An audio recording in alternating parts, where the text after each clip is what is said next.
because sometimes, let's face it, I've been to locations that are like so haunted. Oh, and there's nothing. There's You nothing. got nothing. You picked up nothing. But that doesn't really mean anything to me, Oh, right? I really wanted to go to the bell tower. It was I really wanted to check that out. I was so disappointed when we couldn't do that anymore. yes, it was That was really on my list. such an amazing location, and Ian, you had the chance to be Oh, there, yes.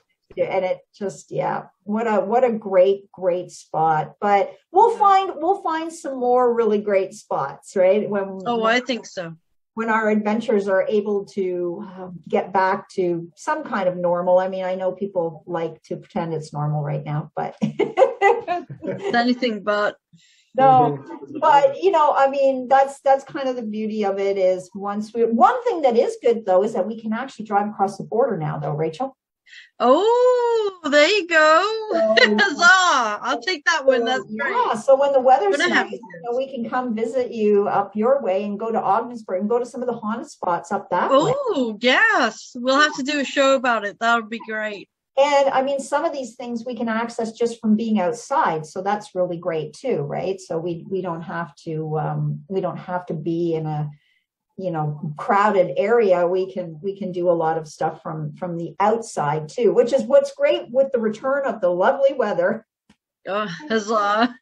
Huzzah to allergies. Because that's all I've been getting. That's it, right? Huzzah to allergies. But, allergies are still better than the COVIDs. So let's go back for just a few more minutes to Spike Island, because I want to read through this. I just discovered actually a really cool breakdown of the hauntings at Spike Island.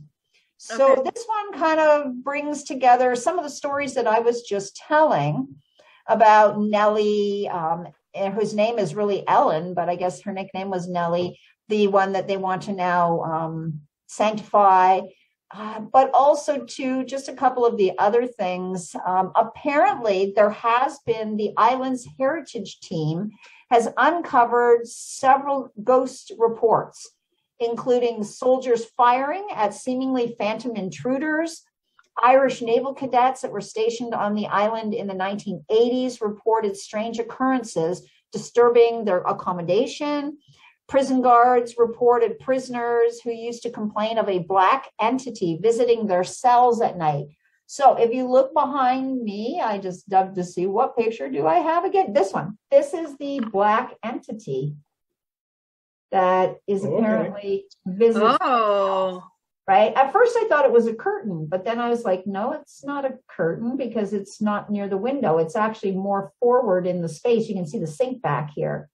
Right. So we have this black entity. I have not been able to. And you can see it overlapping the sink as well. Yes. I have not been able to validate or verify this entity as a, being there or experiencing it.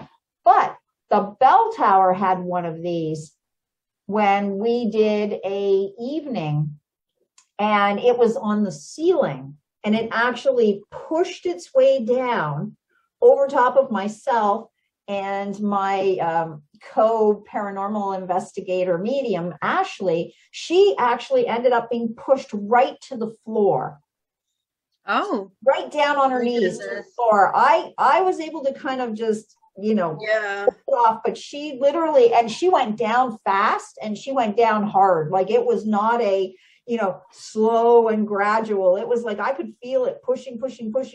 And the funny thing is that a couple of people that were on the investigation had the ghost radar gadget going, and they could see it just like looming in the radar, like, oh my goodness. And I could feel it. And then I was holding an obelisk at the time, and I very rarely use equipment, but an obelisk is kind of fun. I do have to admit I do enjoy an obelisk.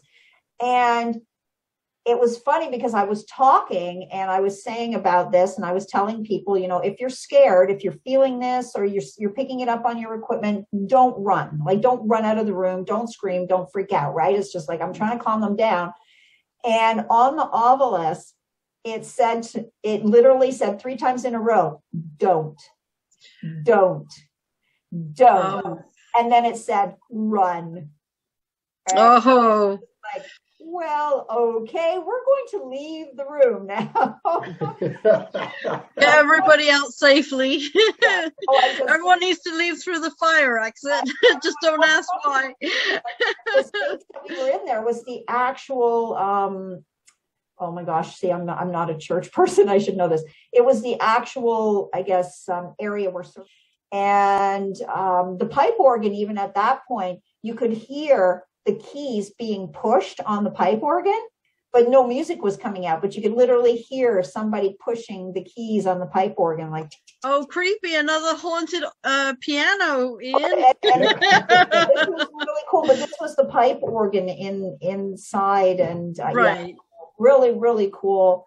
No music coming out, but I heard it, and numerous other people heard it, and it was just, yeah. And even when we stayed overnight that night, we stayed in that room, in that space, and about 3:00 in the morning or so, might have been a little later, everybody was sort of camped out. People had their sleeping bags on the floor and that, and I was sleeping on, there was a chair, a sofa in there, and a couple of chairs, like, comfy chairs. I'd pushed 2 chairs together, and I was kind of reclining, and Ed, my husband, was sleeping beside me on the couch, and so I was there, and I heard the door, but it was the door on the inside of the building, so not the outside door, but there's a door that goes out into the hallway from the inside of the building. I don't know if you remember that, Ian. Do you remember the staircase, the back staircase, and it comes up to that door? Yep. So that door was locked because Michael, who at the time was our chaperone in the building, he had locked that door with the key,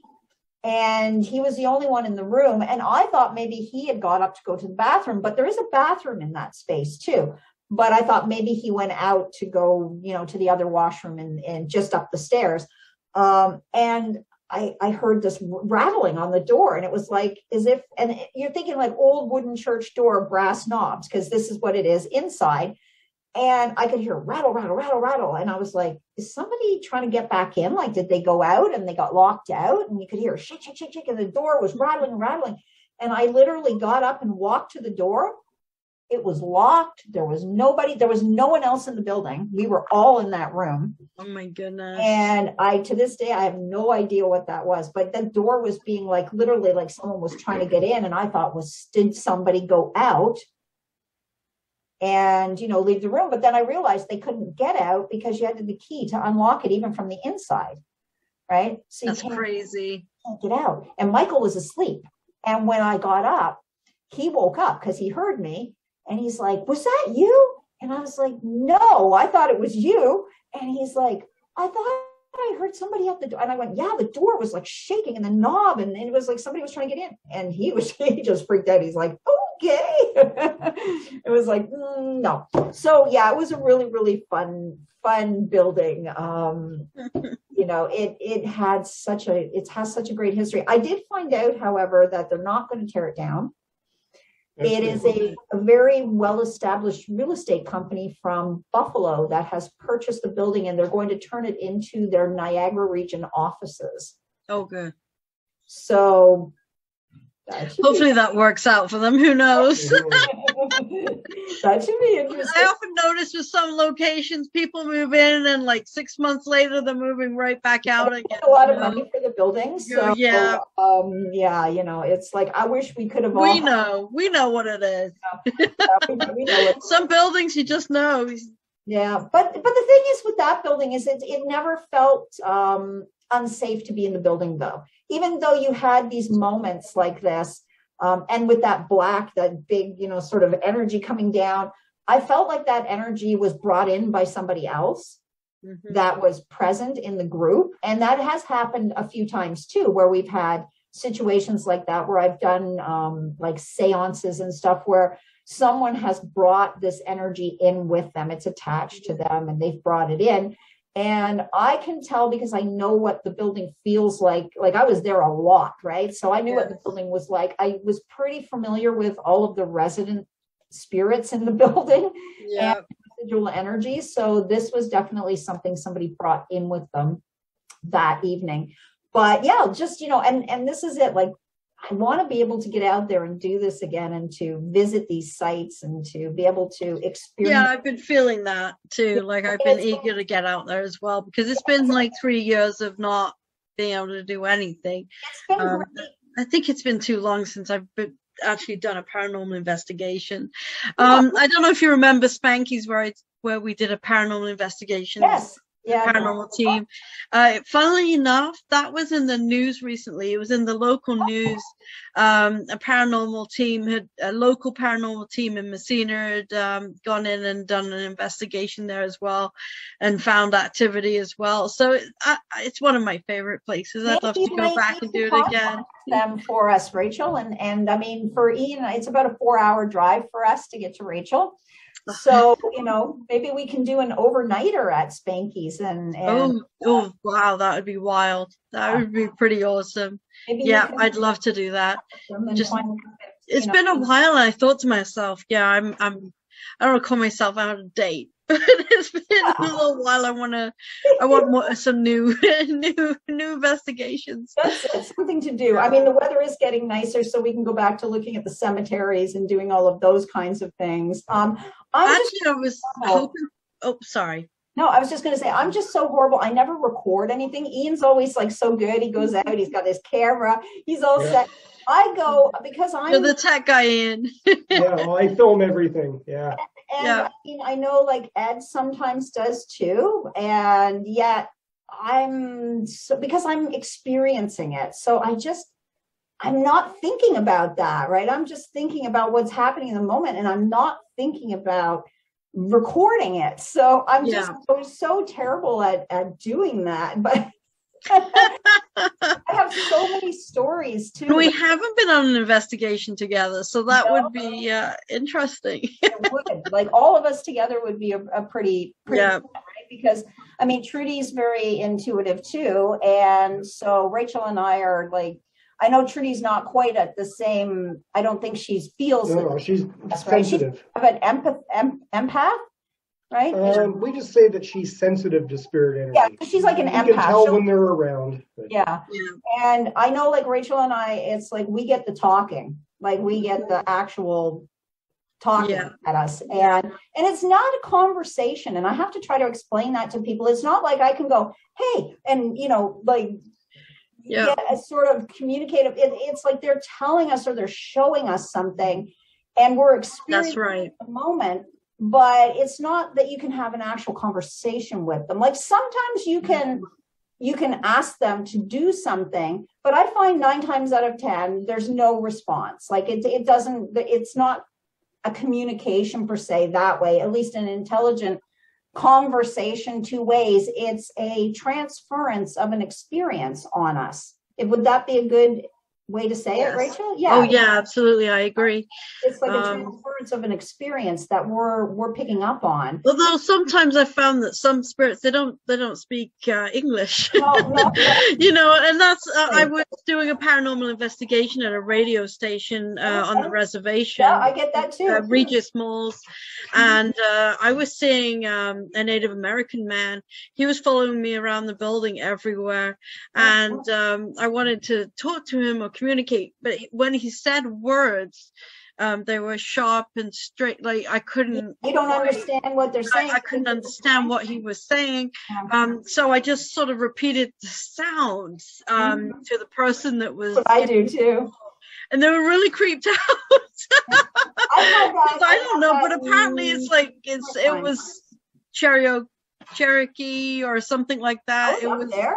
They were like northern Cherokee, anyways. I mean, Mohawk. I beg your pardon. It was Mohawk. Well, that is northern Cherokee, essentially the dialect. So yeah, it's not. But I've gotten that before too. Like I've been down in Louisiana and had like Choctaw spirits speak to me, and that's a lost language. It's just only starting to be revived. But I didn't know what it was. What I do when I start to get that is I actually say it into my phone, onto the. Oh. That's a great idea.